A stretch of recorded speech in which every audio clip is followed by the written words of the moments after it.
India का खुद का एक डिफेंडर आज फ्लाइंग कॉफिन और विडो मेकर के नाम से जाना जाता है। Sounds weird right, but this is true. आपने मिग 21 का नाम तो सुना ही होगा, नहीं सुना तो एक बार ये फोटो देख लीजिए, अब कुछ याद आया? मिग 21 एक ऐसा फाइटर एयरक्राफ्ट है जो पिछले अराउंड 60 इयर्स से इंडियन एयरफोर्स की बैकबोन माना जाता है। बट अब ऐसा क्या हो गया कि इसे इतने ऑफेंसिव नेम्स दिए गए हैं? जानने के लिए थोड़ा टाइम में पीछे चलते हैं। MiG 21 aircraft taken from Soviet union 1963 में इंडियन एयरफोर्स में इंडक्ट किया गया था। अब तक अराउंड 874 मिग 21 विद और विदाउट अपग्रेडेशन इंडियन एयरफोर्स में लाए गए हैं। 1971 का इंडो पाक वॉर हो या फिर कारगिल वॉर, ऐसी क्रिटिकल सिचुएशंस में मिग 21 एयरक्राफ्ट्स ने बहुत साथ दिया है। अभी लेटेस्ट तो आपको याद ही होगा ना, stand of between India and Pakistan, जब इंडियन फाइटर पायलट अभिनंदन ने पाकिस्तान के F-16 एयरक्राफ्ट को चीर फाड़ के रख दिया था, तब वो भी इसी एयरक्राफ्ट को यूज कर रहे थे।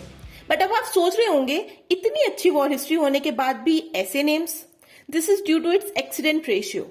पिछले 60 इयर्स में अराउंड 400 एक्सीडेंट्स हो चुके हैं ड्यू टू दिस एयरक्राफ्ट, जिसमें हम ऑलरेडी 200 पायलट्स एंड 60 सिविलियंस को खो चुके हैं। अभी रिसेंट एक्सीडेंट की बात करें तो 28 जुलाई को ही एक training version of MiG 21 Bison crash हुआ है। MiG 21 Bison is an upgraded version of MiG 21। Wing commander M Rana अपने जूनियर फ्लाइट लेफ्टिनेंट आदित्य बाल के साथ ट्रेनिंग सेशन पे थे जब ये aircraft Barmer district of Rajasthan में जाकर क्रैश हो गया। इन एक्सीडेंट्स का सबसे बड़ा रीजन है टेक्नोलॉजिकल एडवांसमेंट्स।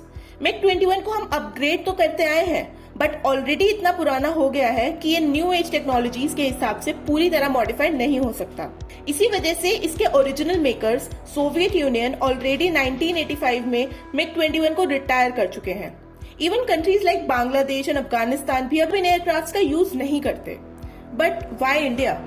बात करें इंडिया की तो प्रेजेंटली इंडिया में मिग 21 यूज करने वाले 4 स्क्वाड्रंस हैं।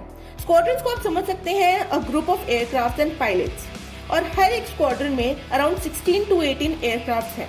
However, by 2025 इन सभी एयरक्राफ्ट्स को फेज आउट कर दिया जाएगा और इनकी जगह हिंदुस्तान एरोनॉटिक्स लिमिटेड के बनाए गए LCA तेजस को इंडक्ट किया जाएगा। एक्चुअली असली प्रॉब्लम है नए फाइटर जेट्स की इंडक्शन में डीले और लो रिप्लेसमेंट रेशियो। नए एयरक्राफ्ट्स को इंडियन एयरफोर्स में इंडक्ट करने में ही सालों साल लग जाते हैं।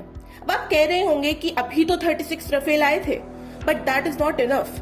इंडिया के सुपर एक्साइटेड नेबर्स, जिनका नाम लेने की जरूरत नहीं है, उनकी वजह से ऐसा एस्टिमेट किया जाता है कि हमें 42 स्क्वाड्रंस की जरूरत है, जबकि हमारे पास सिर्फ 31 स्क्वाड्रंस हैं। इसी वजह से हम कॉन्स्टेंटली इन पुराने एयरक्राफ्ट को अपग्रेड करते आए हैं और किसी तरह मैनेज कर रहे हैं, विच इज वाई ऐसे एक्सीडेंट्स बहुत कॉमन हो गए हैं।